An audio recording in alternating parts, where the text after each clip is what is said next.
तो जब मैं बोल रहा हूँ current can very over an area, तो इसका मतलब क्या है? फॉर एग्जाम्पल,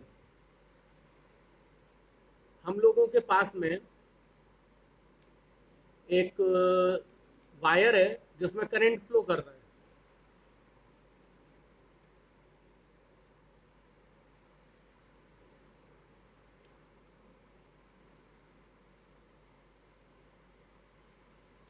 और ये इस वायर का एक क्रॉस सेक्शनल एरिया है।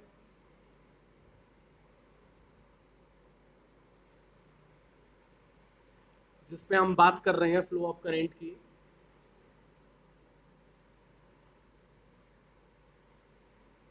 तो इस एरिया के अक्रॉस हम ये देख सकते हैं कि करंट जब फ्लो कर रहा है, मतलब चार्जेस जब फ्लो कर रहे हैं, तो हो सकता है इस जगह पर चार्जेस की डेंसिटी ज़्यादा है, तो यहाँ से क्रॉस करने वाले चार्जेस ज़्यादा हैं, इस जगह से क्रॉस करने वाले चार्जेस कम है। तो ओवर द एरिया किसी जगह से चार्ज ज़्यादा क्रॉस करेंगे और किसी जगह से चार्ज कम क्रॉस करेंगे। That means we can say if area of cross section is perpendicular to flow of charges, मैं 90 डिग्री पे क्रॉस होने वाले चार्जेस देख रहा हूं, तो हम लोग करंट डेंसिटी को डिफाइन कर सकते हैं कि अलग अलग जगह पर उसी एरिया में अलग अलग करंट फ्लो कर पा रहा है। अब क्योंकि अलग अलग जगह पर अलग अलग करंट फ्लो कर पा रहा है, तो हम लोग करंट डेंसिटी को डिफाइन कर सकते हैं। द करंट डेंसिटी क्लियर आ रही है बहुत।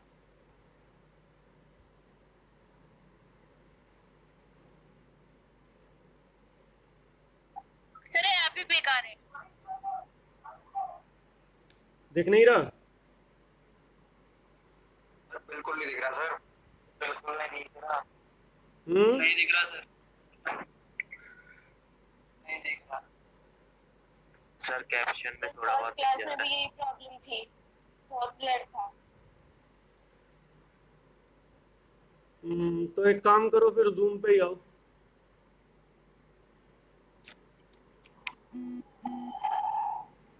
ठीक है,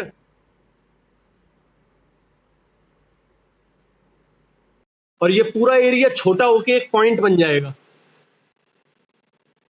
तो वहां पर limit delta A tends to 0 करूंगा, delta I upon delta A, और ये आ जाएगा D I over D A.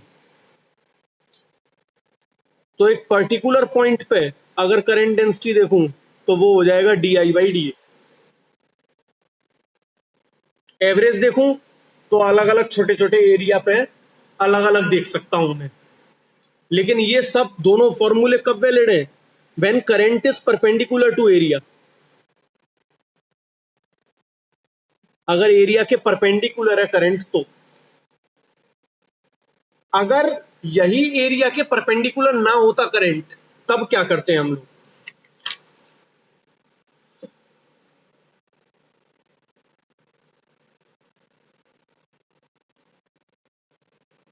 When current is not perpendicular to area, तो हमारा एरिया ऐसे हो जाता, और इस एरिया पे मैंने छोटा सा एरिया ले लिया, ये वाला, ये एरिया ले लिया मैंने डेल्टा ए। तो मैं अगेन डेल्टा ए को एक वेक्टर की तरह डील करता, इसको मैं एक वेक्टर की तरह डील करता, तो डेल्टा ए वेक्टर इस तरफ हो जाता।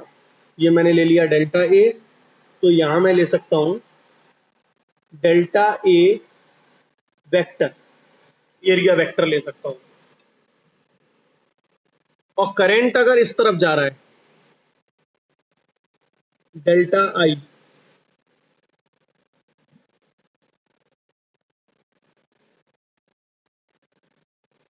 तो डेल्टा आई जो है ये वेक्टर नहीं है, delta current is a scalar quantity.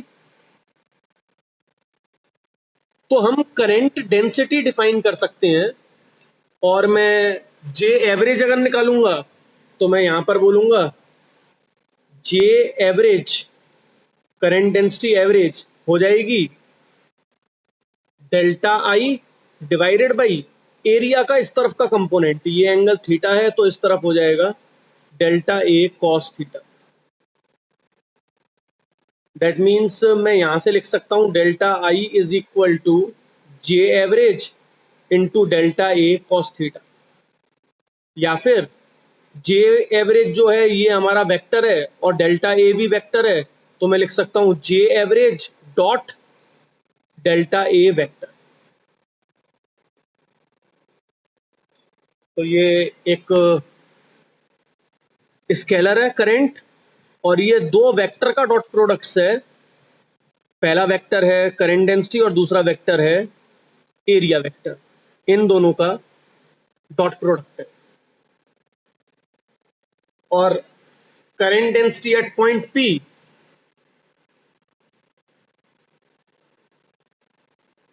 Eight point P अगर देखें तो मैं डेल्टा ए को छोटा करता जाऊंगा, एरिया छोटा करता जाऊंगा। That implies J is equal to delta I upon J average है delta I upon delta A cos theta, and that implies j will be equal to limit delta a tends to 0 delta I by delta a cos theta। हाँ रुद्राक्ष,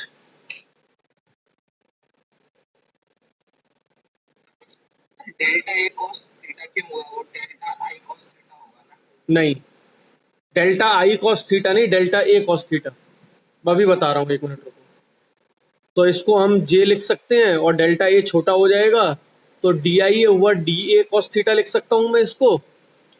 और इसका मतलब क्या हो जाएगा, D I will be equal to J D A cos theta, और vector form में अगर लिखें तो D I is equal to J dot D A.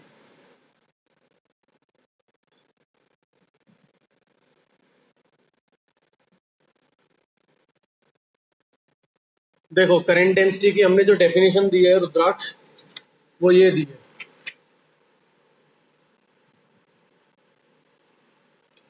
Amount of current flowing per unit area around that point. तो हमको 90 degree पे कितना current flow कर रहा है, कितना करंट निकल रहा है, ये पता करना है, ठीक है ना।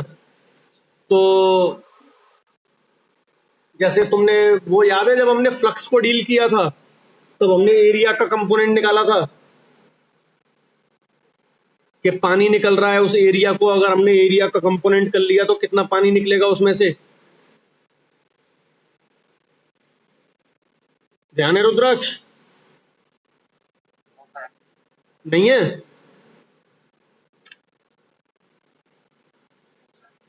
अरे हम लोगों ने एक रिलेशन किया था ना, फ्लक्स वाला जब किया था, इलेक्ट्रिक फ्लक्स निकाला था, तब हम लोगों ने ये देखा था कि एरिया अगर इतना है तो उस एरिया में से कितना पानी निकलेगा। इस तरीके से किया था, देखो एरिया ऐसे था और फिर हमने इसको टेढ़ा कर दिया था एरिया को ऐसे करके, तो ये एरिया था, ये थीटा था, तो ये कॉस थीटा था, और इसमें से कितना निकल रहा है लिक्विड वो हमने देखा था, ऐसे करके एरोज बनाए थे, याद आया?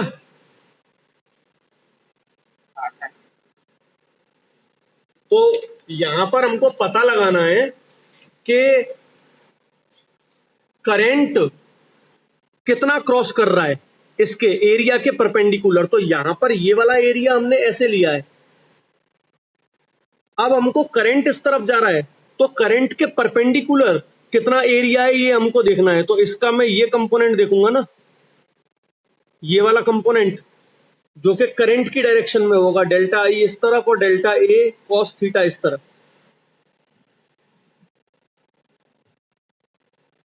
तो इसलिए delta I divided by delta A cos theta. समझ में आया नहीं आया? Okay sir. Yes sir. अगर मैं डेल्टा आई कॉस थीटा कर देता तब दिक्कत हो जाती। डेल्टा आई कॉस थीटा का मतलब क्या होता? डेल्टा ए एरिया में से कितना करंट निकल रहा है वो देखते हैं हम। और हमको देखना क्या है?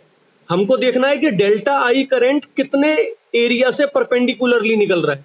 दोनों बातों में फर्क है। वहां फ्लक्स वाले केस में उसमें फर्क नहीं था, लेकिन यहां डिफरेंस आ जाएगा। इसका ये कंपोनेंट हो जाएगा डेल्टा ए कॉस थीटा। तो डिवाइड कर रहे हैं डेल्टा ए कॉस थीटा से।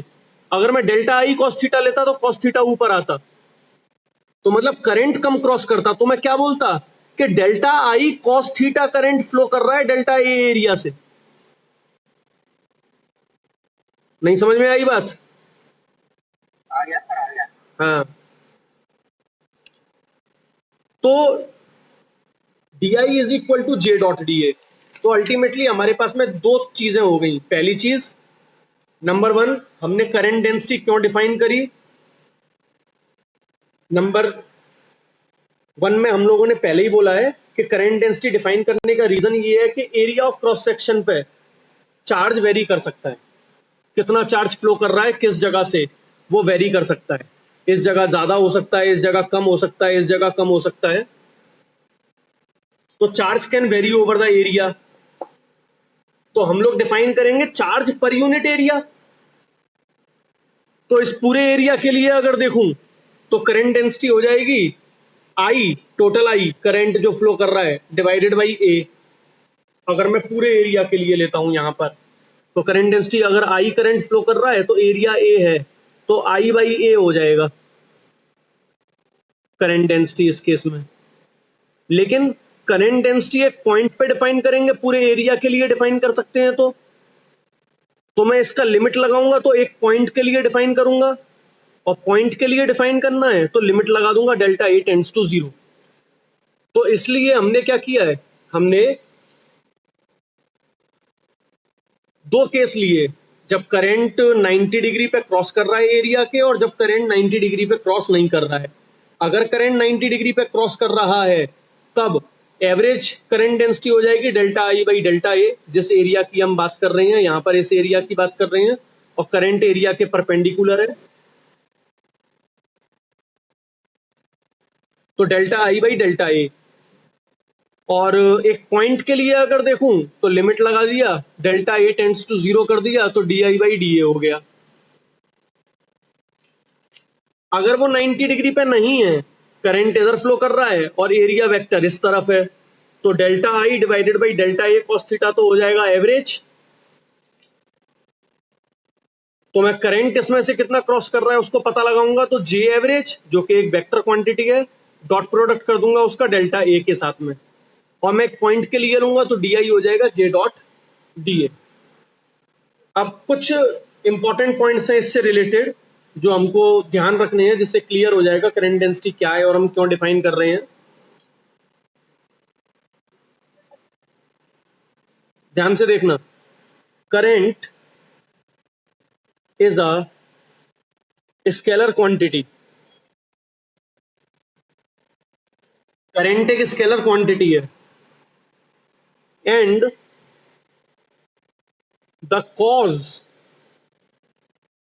Of flow of charge is electric field, जो कि एक वेक्टर क्वांटिटी है। करंट तो स्केलर क्वांटिटी है, और चार्ज फ्लो क्यों कर रहा है, इलेक्ट्रिक फील्ड की वजह से, जो कि एक वेक्टर क्वांटिटी है। So we can not directly relate current to its cause। किस वजह से करंट फ्लो कर रहा है उसको हम डायरेक्टली करंट से रिलेट नहीं कर पा रहे, क्योंकि वो करंट स्केलर है और जिसकी वजह से फ्लो कर रहा है वो वेक्टर है, इसलिए डायरेक्ट रिलेशन नहीं दे पा रहे। इसलिए so we define a vector quantity J called current density. इसलिए हमने करंट डेंसिटी को इंट्रोड्यूस किया है जिससे कि हम डायरेक्ट रिलेशनशिप निकाल पाए। करंट डेंसिटी को हम लोग डिफाइन कैसे कर रहे हैं?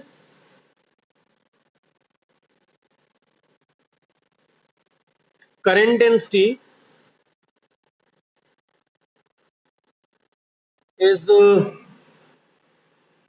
defined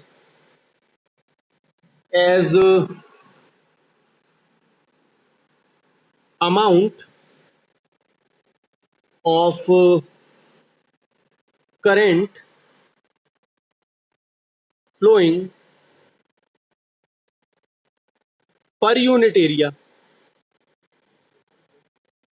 of a conductor. एक बार होल्ड करो।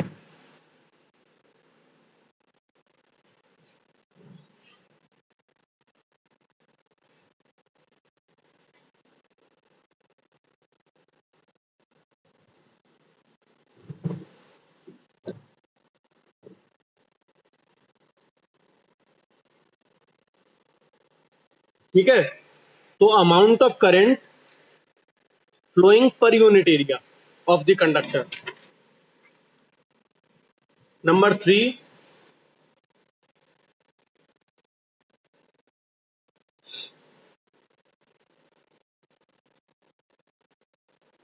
if current density is non-uniform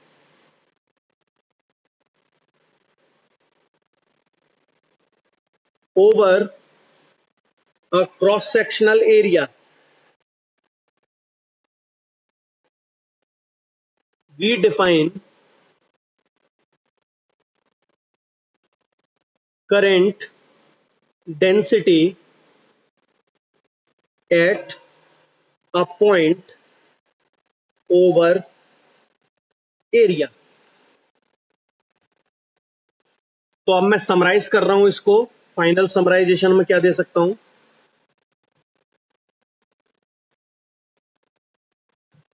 ये एरिया है, इस एरिया में मैंने बहुत सारे एरियाज लिए छोटे छोटे। ये डेल्टा A1, ये डेल्टा A2, ये एरिया डेल्टा A3 और ये एरिया डेल्टा A4। मैंने बहुत सारे एरिया ले लिए। इन सब एरियाज में मैंने पता लगाया कि करंट कितना फ्लो कर रहा है। Delta I1, delta I2, delta I3 and delta I4। तो यहां से average current J average 1 delta I1 by delta A1, J average 2 delta I2 by delta A2, J average 3 delta I3 over delta A3 dot dot dot n ऐसे areas हो सकते हैं। तो J average n areas में से delta IN divided by delta AN अलग अलग निकाल सकता हूं। और मैं इस पे लिमिट अगर लगा देता हूं तो हर एक पॉइंट पे यहाँ P1, यहाँ P2, यहाँ P3, यहाँ P4 इन हर एक पॉइंट पे मैं करंट डेंसिटी पता लगा सकता हूं। That means J at P1 will be equal to DI1 by DA1, J2 is equal to DI2 by DA2, J3 is equal to DI3 by DA3, J4 dot dot dot JN is equal to DIN divided by DAN। तो सबके लिए मैं अलग अलग current density निकाल सकता हूं। अगर 90 डिग्री पे जा रहा है तब तो ये केस है, if delta I is perpendicular to delta A। अगर 90 डिग्री पे नहीं है, if delta I is not perpendicular to delta A, तो not perpendicular to delta A का केस ऐसा हो जाएगा। ये एरिया ये 1 2 3 4 बहुत सारे एरियाज, यहाँ पर डेल्टा A1, यहाँ डेल्टा A2, यहाँ डेल्टा A3, यहाँ डेल्टा A4, और करंट अगर इस तरफ फ्लो कर रहा है, इस तरफ, तो यहाँ delta I1, delta I2, delta I3, delta IN, N areas के लिए। यहाँ θ1, θ2, θ3 अलग अलग ले सकता हूं मैं, θn हो जाएगा। तो मैं जे एवरेज क्या बताऊंगा, जे एवरेज 1 पॉइंट पे delta I1 divided by delta A1 cos θ1। ऐसे ही बहुत सारों को डिफाइन कर सकता हूं, जे एवरेज nth के लिए delta I n divided by delta AN cos θn। और मैं एक पॉइंट पे अगर डिफाइन करूंगा तो लिमिट लगा दूंगा, तो यहां हो जाएगा J1 will be equal to DI1 over DA1 cos θ1। और ऐसे ही nth के लिए Jn is equal to DIN over DAN cos θn, nth के लिए। तो ये तो हो गए दोनों केस, ये करंट डेंसिटी एवरेज, ये current density at a point जब परपेंडिकुलर है। जब करंट परपेंडिकुलर नहीं है एरिया के, तो ये करंट डेंसिटी एवरेज और ये current density at a point. अब अगर इन केसेस में if delta I1 is equal to delta I2 is equal to delta I3 is equal to delta IN, then current density is uniform over the area। पूरे area के लिए सभी जगह पर करंट डेंसिटी सेम होगी। अगर ये सब सेम हो गए तो तब करंट डेंसिटी को मैं पूरे एरिया के लिए डिफाइन कर सकता हूं। Then current density over the area will be equal to total current I divided by total area A, अगर यूनिफॉर्म है तो। J is equal to total current I और नीचे वेक्टर A। तो मतलब अगर पूरे एरिया में से, अगर मैं इस पूरे में से देखूं, इसमें से करंट I फ्लो कर रहा है और ये पूरा एरिया अगर A है हमारा, तो J is equal to I by A हो जाएगा ऊपर वाले केस में। और नीचे वाले केस के लिए J will be equal to I by A cos theta हो जाएगा। ये परपेंडिकुलर वाले के लिए, ये नॉन परपेंडिकुलर वाले के लिए।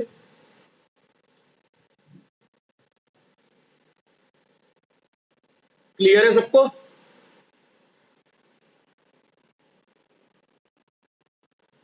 बबीता, यस सर, क्लियर है। चेष्टा, यस सर, क्लियर है। दीपांशी, हितेंद्र,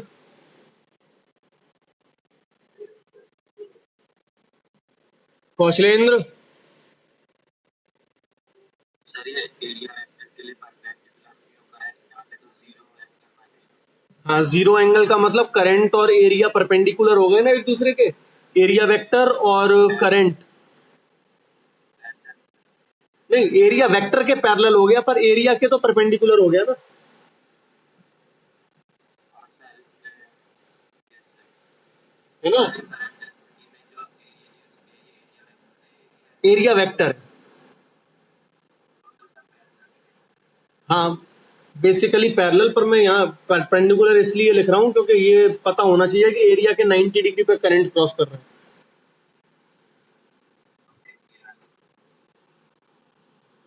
खुशी,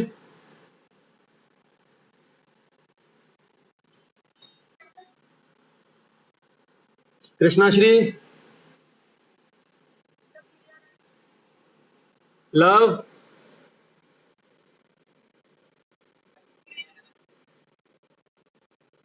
पुष्कर,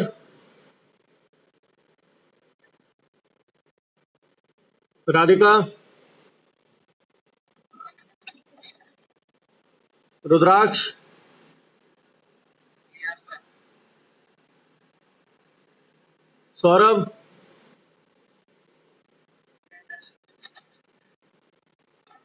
अफसार, दोनों एक साथ में हो ललित अफसर?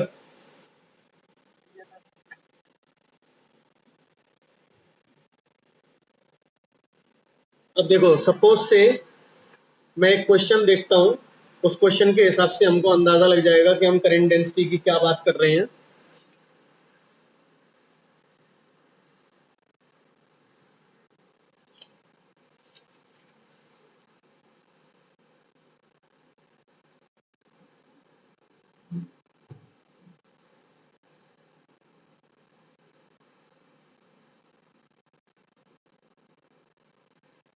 If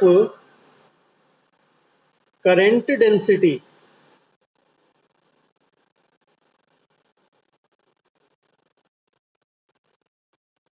through a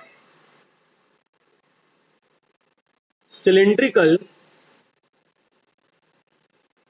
wire of radius capital R is given by J is equal to AX square, where X is distance from axis. Find current through wire. तो हमारा वायर इस तरीके से है,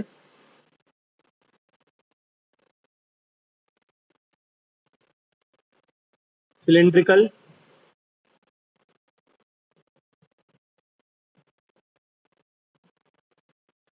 और ये इसकी एक्सिस हो गई,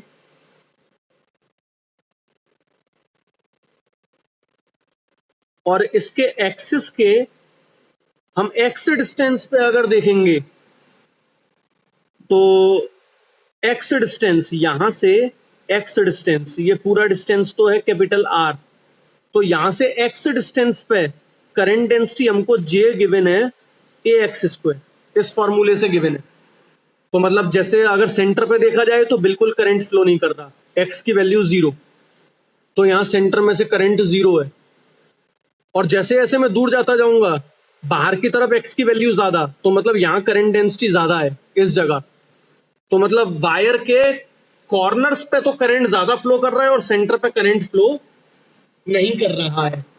और हमको पता लगाना है कि अगर इस फॉर्मूले के हिसाब से वेरी कर रही है करंट डेंसिटी, तो इसमें से करंट कितना फ्लो करेगा, हमको ये पता लगाना है। तो मैं कैसे निकाल सकता हूं, देखना, मैं इसको अगर टॉप व्यू लेता हूं, हम ऊपर से अगर देखते हैं तो हमको इसका फेस इस तरीके का दिखेगा, सर्कुलर, और इसकी ये वाला जो रेडियस है यहां से लेके यहां तक, ये रेडियस कैपिटल आर है। तो मैं एक्स डिस्टेंस पे एक सर्कल बना लेता हूं, एक्स डिस्टेंस पे, ये डिस्टेंस हो गई यहां से लेके यहां तक, ये डिस्टेंस हो गई एक्स, और इस डिस्टेंस पे मैं अगर सर्कल बनाऊंगा तो इसका पेरीमीटर कितना हो जाएगा, सरकमफेरेंस, इसका सरकमफेरेंस हो जाएगा 2πx। तो ये वाली जो लेंथ है ये हो गई 2πx, और मैं एक मामूली सा इस पे विड्थ लेता हूं, ये वाली, तो ओवरऑल एरिया हो गया ये। तो ये विड्थ मैं कितनी ले लेता हूं, ये मैं यहां से लेके यहां तक ले लेता हूं, लेट्स से dx। तो ये पूरा एरिया, ये वाला पूरा एरिया,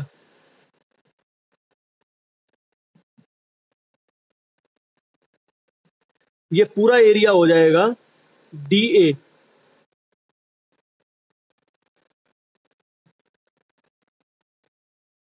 और डी ए एरिया को मैं लिख सकता हूं, D A area will be equal to 2 pi X D X. यहां तक किसी को कोई प्रॉब्लम नहीं है?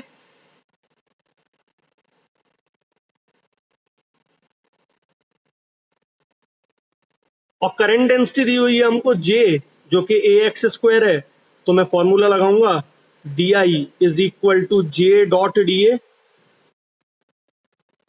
दैट एम्प्लाइज इस छोटे से एरिया में से करंट कितना फ्लो कर रहा होगा, D I will be equal to J की वैल्यू में लूंगा ए एक्स स्क्वायर, और डी ए की वैल्यू लूंगा 2 पाई एक्स डी एक्स, और दोनों परपेंडिकुलर है एक दूसरे से, डॉट प्रोडक्ट है तो कॉस थीटा इनके बीच में जीरो है। That means D I will be equal to 2 pi A X cube D X, और टोटल करंट हमको पता लगाना है, that is integration of 2 pi A X cube D X, कहां से कहां तक, जीरो से लेके कैपिटल आर तक। That is equal to 2 pi A बाहर आ जाएगा, integration X cube D X का हो जाएगा जीरो से लेके आर तक, that is 2 pi A X cube का हो जाएगा एक्स की पावर 4/4, और लिमिट लगाएंगे जीरो से आर तक। That implies current will be equal to 2 pi A, X की जगह आर डालेंगे, आर की power 4 divided by 4, that is equal to pi A R की पावर 4/2 एम्पियर।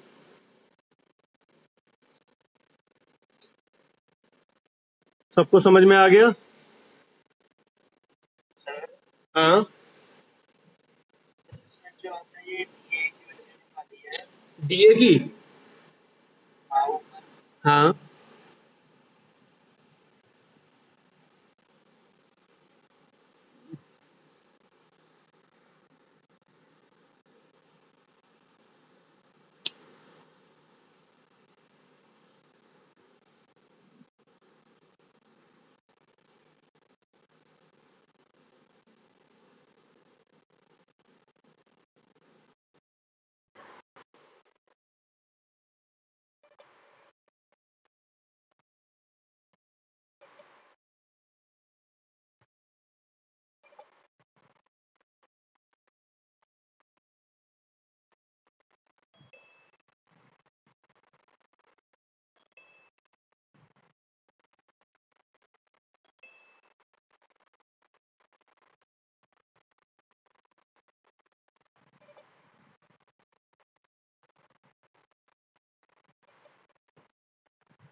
हाँ बोलो। ये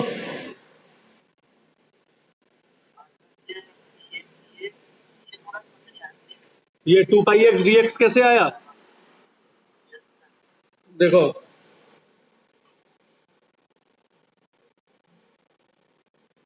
मैं ये स्ट्रिप है मेरी, मैं इस स्ट्रिप को अगर खोलूं तो ये ऐसे आएगी,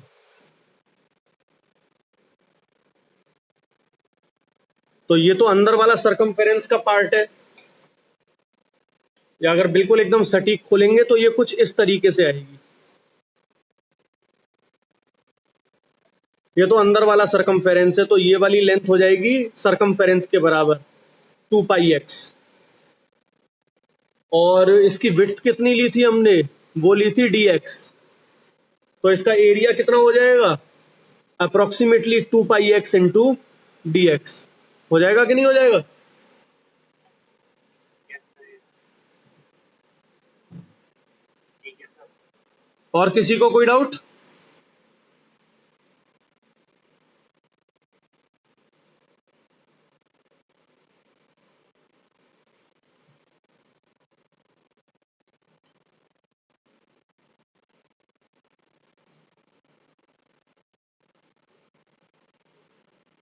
ठीक है।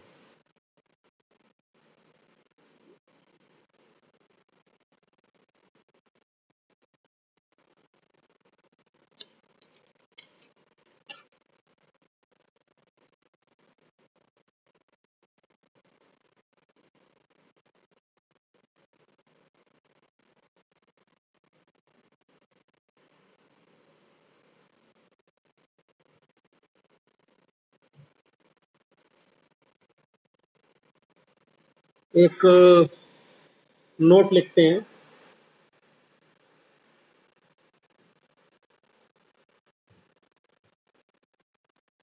Importance of current density. Number one,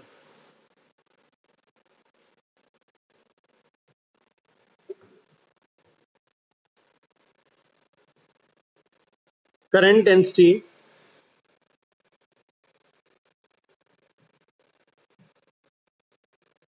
is a vector quantity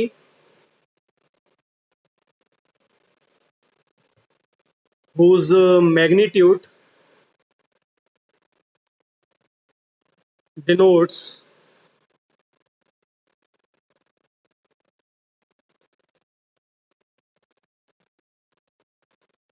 how charge flows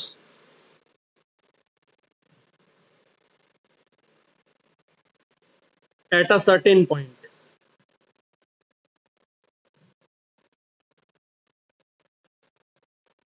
and its direction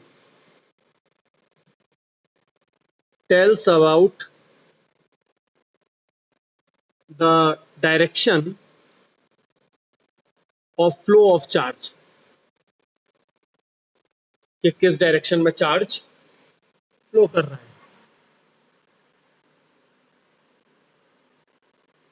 number two, it relates directly to cause of current, that is electric field. Electric field से इसको directly relate कर सकते हैं क्योंकि ये भी एक vector है।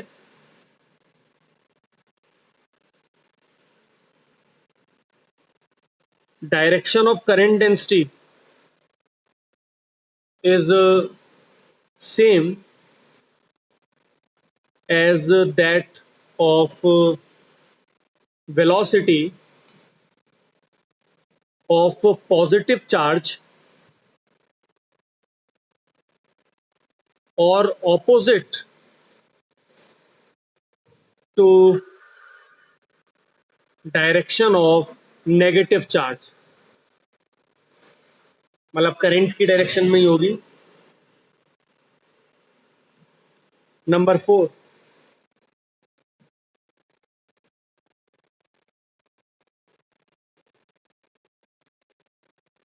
if current is distributed non-uniformly over an area of cross section, current density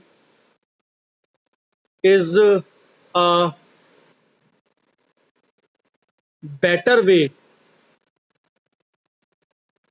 to represent current in detail। अगर करंट नॉन यूनिफॉर्मली डिस्ट्रीब्यूटेड है किसी एरिया पे, तो करंट डेंसिटी से हम ज्यादा बेहतर बात कर पाएंगे as compare to current. Number five, current density can be represented by a similar set of lines called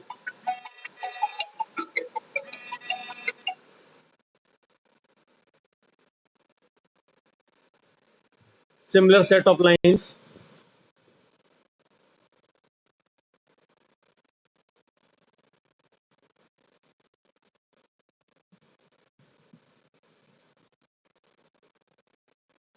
we call these lines as streamlines,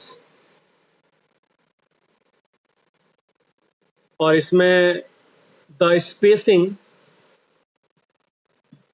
of streamlines suggest the value of current density.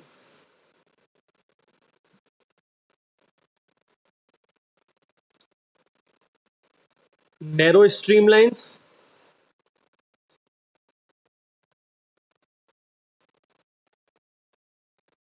means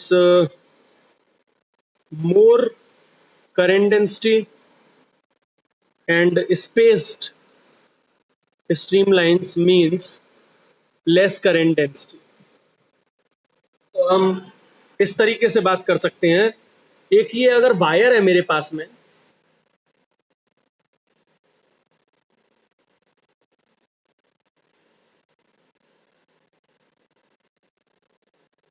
ये wire है मेरे पास में, और इसमें current flow कर रहा है steady state में, मतलब इस एरिया में से जो करंट फ्लो कर रहा है पर यूनिट टाइम, उतना ही इस एरिया में से फ्लो कर रहा है पर यूनिट टाइम। तो यहां से करंट आई फ्लो कर रहा है और यहां से भी करंट आई फ्लो कर रहा है, जबकि क्रॉस सेक्शनल एरिया अलग अलग है।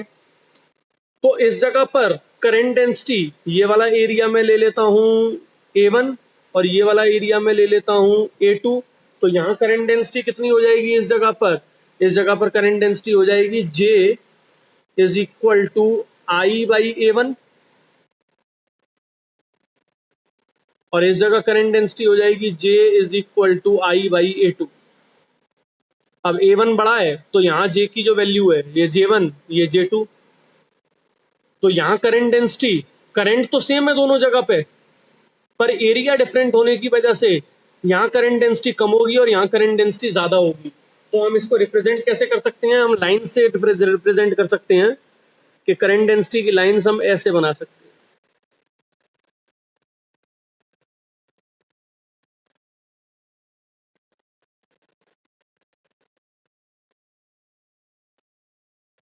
ये स्ट्रीम लाइंस कहलाएंगी। तो यहाँ पर स्ट्रीम लाइंस के बीच की दूरी ज्यादा है तो मतलब करंट डेंसिटी कम है, और यहाँ स्ट्रीम लाइंस के बीच की दूरी कम है तो मतलब करंट डेंसिटी ज्यादा है। सब लोग को क्लियर है यहाँ तक के टॉपिक?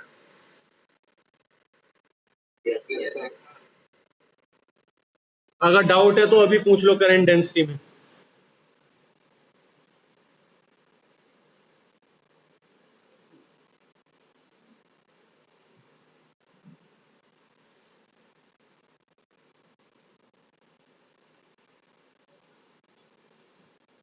इसके बेस पे ज्यादा क्वेश्चंस नहीं है हमारे पास में बुक में, लेकिन समझने में बहुत जरूरी है ये टॉपिक कि करंट डेंसिटी होती क्या है, क्योंकि बिना इसके हम बाकी की डिटेल नहीं समझ पाएंगे। सारे में करंट डेंसिटी चलता रहेगा पूरे में, इसलिए बोल रहा हूँ एक बार दोबारा दिमाग में गो थ्रू कर लो और जो भी पूछना है पूछ लो। हम लोगों ने मेन चीजें डिस्कस करी है करंट डेंसिटी की। पहले करंट एरिया पे वेरी कर सकता है। अगर करंट एरिया पे वेरी कर रहा है तो दो सिचुएशन हो सकती हैं, एक तो करंट जब 90 डिग्री पे नहीं हो और एक जब करंट 90 डिग्री पे हो। तो जब 90 डिग्री पे है तो एवरेज करंट बोल सकते हैं हम अलग अलग एरिया में से, और एवरेज करंट पे लिमिट लगाएंगे तो हमको पर्टिकुलर पॉइंट पे से करंट मिल जाएगा। तो वहां फॉर्मूला आ जाएगा DI बाई DA।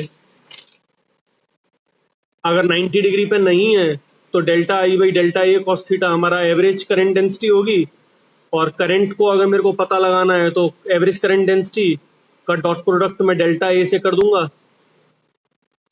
और सिमिलरली करंट डेंसिटी एक पॉइंट पे अगर निकालनी है तो DI will be equal to J dot DA।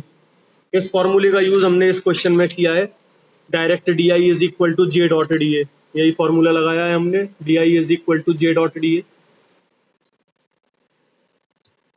Current एक स्केलर क्वांटिटी है और करंट फ्लो करता है इलेक्ट्रिक फील्ड की वजह से, इसलिए दोनों को रिलेट करना हमारे लिए मुश्किल था, इसलिए हम करंट डेंसिटी को इंट्रोड्यूस कर रहे हैं। करंट डेंसिटी डिफाइन कर रही है कितना करंट फ्लो कर रहा है per unit area perpendicular to the given area, और हम करंट डेंसिटी को इस तरीके से समराइज कर सकते हैं। अगर ये सारे करंट सेम है तब current density over the area very नहीं कर रही है, तब वो यूनिफॉर्म सिचुएशन है, यूनिफॉर्म करंट फ्लो कर रहा है थ्रू द एरिया, मतलब एरिया में सब जगह से सेम करंट फ्लो कर रहा है, तब J is equal to I by A अगर परपेंडिकुलर है, और J is equal to I by A cos theta अगर परपेंडिकुलर नहीं है तो। फिर हमने इंपॉर्टेंट पॉइंट्स ले लिए थे रिगार्डिंग करंट डेंसिटी, तो 5 इंपॉर्टेंट पॉइंट्स थे करंट डेंसिटी के थे, और last representation of the current density by streamlines. अगर सब लोग को क्लियर है तो जस्ट रेज योर हैंड। हाँ, फोर्थ वाला पॉइंट बोल रहा है if current is distributed non uniformly over an area of cross section current density is a better way of representing current in detail. देखो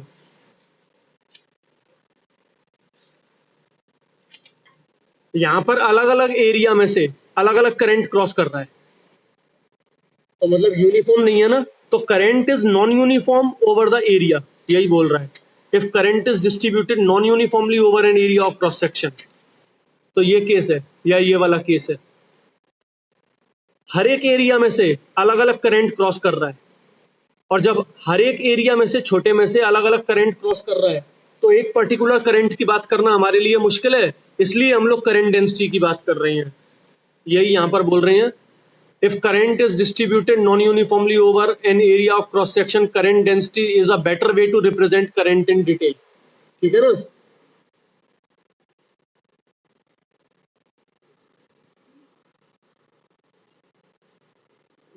बाकी लोगों के हाथ कहाँ है? Babita, Kaushalendra, sir electric field से डायरेक्ट लिंक करने वाला जो पॉइंट था ना, हाँ सर वो वाला बनाना सर एक बार। इलेक्ट्रिक फील्ड क्या है? वेक्टर है, यस सर। और चार्ज क्यों फ्लो करता है? F is equal to Q E, electric field की वजह से फ्लो करता है चार्ज, यस सर। और फ्लो ऑफ चार्ज को हम करंट बोलते हैं, rate of flow of charge को हम करंट बोलते हैं। तो करंट कायदे से देखा जाए तो इलेक्ट्रिक फील्ड की वजह से है, और इलेक्ट्रिक फील्ड वेक्टर है और करंट स्केलर है, तो दोनों को आपस में रिलेट करना मुश्किल है, एक वेक्टर क्वांटिटी है और एक स्केलर क्वांटिटी है।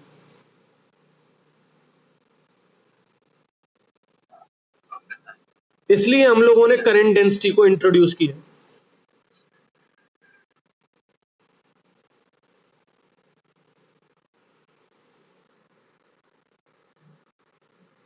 ठीक है, चलो फिर नेक्स्ट क्लास में हम आगे के पॉइंट्स डिस्कस करेंगे।